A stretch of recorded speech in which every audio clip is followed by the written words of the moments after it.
I want to talk about, well, or I guess piggyback on the Dodgers 2025 World Series championship win over the Toronto Blue Jays. And I wanted to highlight Nike basically capitalizing on not only the win, but bringing in all these elements of things that people that are terminally online and that understand all the references can also understand on top of just being celebratory. And that's their I Love LA commercial featuring Kendrick Lamar's Squabble Up instead of Randy Newman. The move basically brings or highlights the ongoing cultural rivalry between LA and Toronto, highlighting Lamar and Drake and like that like rap battle that, most of us have kind of been aware of.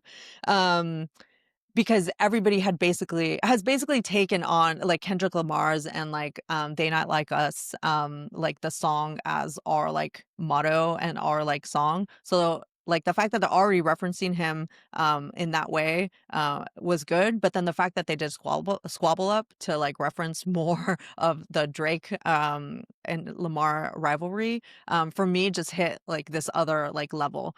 And I want to like bring this up because we've talked about previously the different ways that Nike has congratulated their like brand ambassadors. There's the Rory McIlroy Grand Slam win that he did earlier this year, where they referenced his like the green jacket that he wears for the Masters win.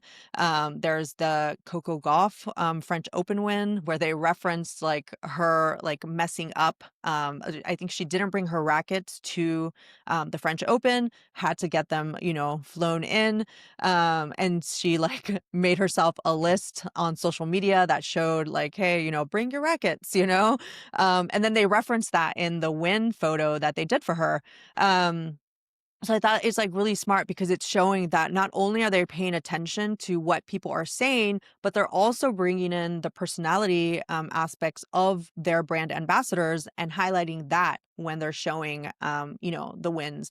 And I think that that's like a really like smart way for them to show that they're in the zeitgeist. And I think Nike obviously can do that because they genuinely are, right? Like they're the biggest one of the biggest brands that athletes partner with, um, along with like Adidas and stuff. But they're the ones that are really like hitting those like just being really in like the social zeitgeist.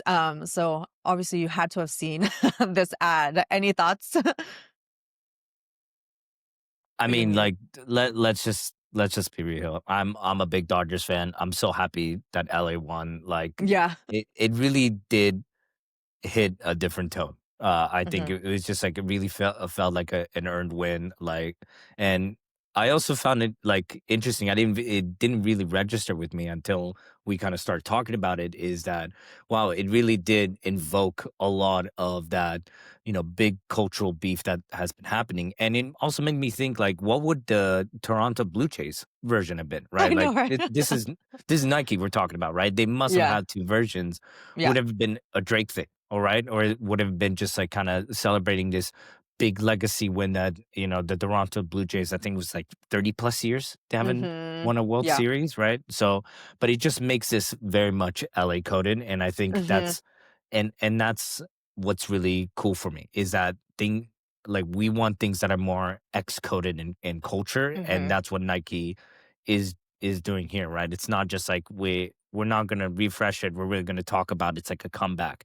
It's something Hmm. big, right? It's really that monumental win, and it just speaks to how much, and also just it builds Nike's cred that they've been trying to do a lot more lately, which has been Hmm. very uh I'm trying to figure out the right word to say, but Hmm. very culturally in tune, real time, right? Like there's if you look back the marathon that Yeah. not the New Oh, York yeah, yeah. Marathon, but like having those billboards are very Yeah, the billboards. contextual Mhm. to the city, Mhm. right?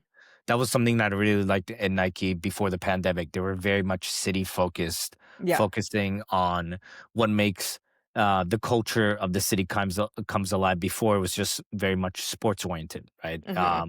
when I was working with Nike a little bit, I remember that was their shift. They moved from city focus to more of a sports, men, women's, and fashion. So it seems like they're kind of coming back to their roots. This is a Mhm. great way of showing it. It obviously like resonates with it. It was funny even to see that a lot of people were referencing the the Kendrick and Drake squabble on their own, right? Even before the Yeah. Nike went up, right? So it just even wins in the hearts and minds of people who are already at it. Yeah, yeah, yeah. I think, what stuck out to me the most has been how they've been really trying to pay attention to what's happening in the culture, in order to have those discussions, right? I feel like a few years ago, Nike, I mean, it had kind of fallen out of favor. It wasn't, obviously, it still had some of the top athletes, but, Steph Curry had gone to Under Armour. They'd lost a couple of like high profile, sports stars.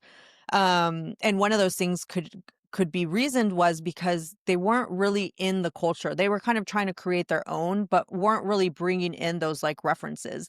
And so what I feel like they've really changed lately is having those cultural references where it's like, let's talk about how we can infuse all these things that people are already talking about. So it's not like they're, coming at it from the what is it like hello my fellow kids like Yes, background, right? exactly. They're coming at it like we're in this with you, like we're also listening, we're paying attention to what people are talking about. So it's more like cultural fluency as opposed to cultural appropriation, which Gen Z in particular can really suss out. That's part of a thing here that I want to show the stat that 73% of Gen Z have say they're more likely to buy from brands that show cultural awareness than That's other incredible. generations, which is wild to think about. It's like they want to be spoken to and they want to know that you speak their language. And if you don't, they don't want to buy from you, which, is a lot further than a lot of all these other brands, sorry, these other generations that I feel like with millennials, they kind of did it, but not to this extent. Um, Probably because we were so, like, immersed in, like, boomer culture at the time, right? Yeah. But now, Gen Zers wanna be like, "No, if you want me to buy from you, you gotta speak to me, and I have to feel something when I'm, potentially buying from you." So that's, like, something I wanna, like, call out here that, they've noticed that, and I think that, a lot of the times that we've talked about here has been that, like, what are you listening to that your target consumer is talking about that will get them to, buy from you because you show that you know them and the things that they like. And I think that's going to be interesting to see for Nike more, right? Because it seems like they're very much focusing on building back the foundation that they had for that cultural awareness because it seemed like they were trying to go very much deep into like the athleticism, Mhm, the very much like a buyer centric type of brand. So this move is just one seed into like showing that they are more culturally aware than ever for this audience that is going to be kind of paying attention into it. And that's why this World Series felt a little different, right? It mhm, like even from people I don't know around the world, like you can tell that they were tuning in because of Shohei Otani, right? Like mhm, there's like a big Japanese crowd mhm. that was brought into it, right? And There's Yamamoto and Sasaki had 3 exactly like world-class Japanese players on the team. and you almost had to speak into it, right? Like Yeah, obviously there's so much for Nike to win here, but it's also how mhm, do they win right? And I think they did a yeah. great job. Yeah, I mean, just doing a little call out here that while they did mention Shohei Ohtani in like the credits of like who won, they didn't show any of the footage of him in the like ad. Probably because Shohei Ohtani is a New Balance spokesperson. So just We need to get that them little to call out that switch. people, yeah, right, that people mentioned there. The other thing I wanted to bring up is what you had been talking about in terms of the timing, right? Like clearly they had already prepared this in well in advance. Obviously, you saw like the highlight reels and it's very like well done and everything. I'm sure they also had a Blue Jays idea that they did in case they won. Um But, I just really wanna highlight that obviously a lot of thought has gone into this, because, it matters most for them to come out as, like, its peak, culture happening at the time. If this had come out, a week later, a couple days later, it wouldn't has been as popular because at that point, like, are people still paying attention? Like, do people still care? Obviously, I mean, they're doing the parade here today, but, you really wanna come out with it as soon as you can so that you ride the wave and not have to build it later on of, like, trying to get people to pay attention to you when, it's not as culturally relevant anymore. So, props to them for obviously having planned this, like, well in advance. It goes to show that they really thought about, like, weaving in the sports and the music beef and the regional like beef that the cities have, and the culture overall. That it shows that their people really thought about this, and that thought comes out in like the ad itself, but then also in how people are responding to it. Because a lot of people have been sharing this, including a lot of celebrities like Ice Cube and comedians here in LA. So, props to them for that as well. Huge props. And then the last thing I wanted to mention is how quickly, they have to move, right? That's expected now, especially for brands that are tied to athletes. That's part of like what they have to do.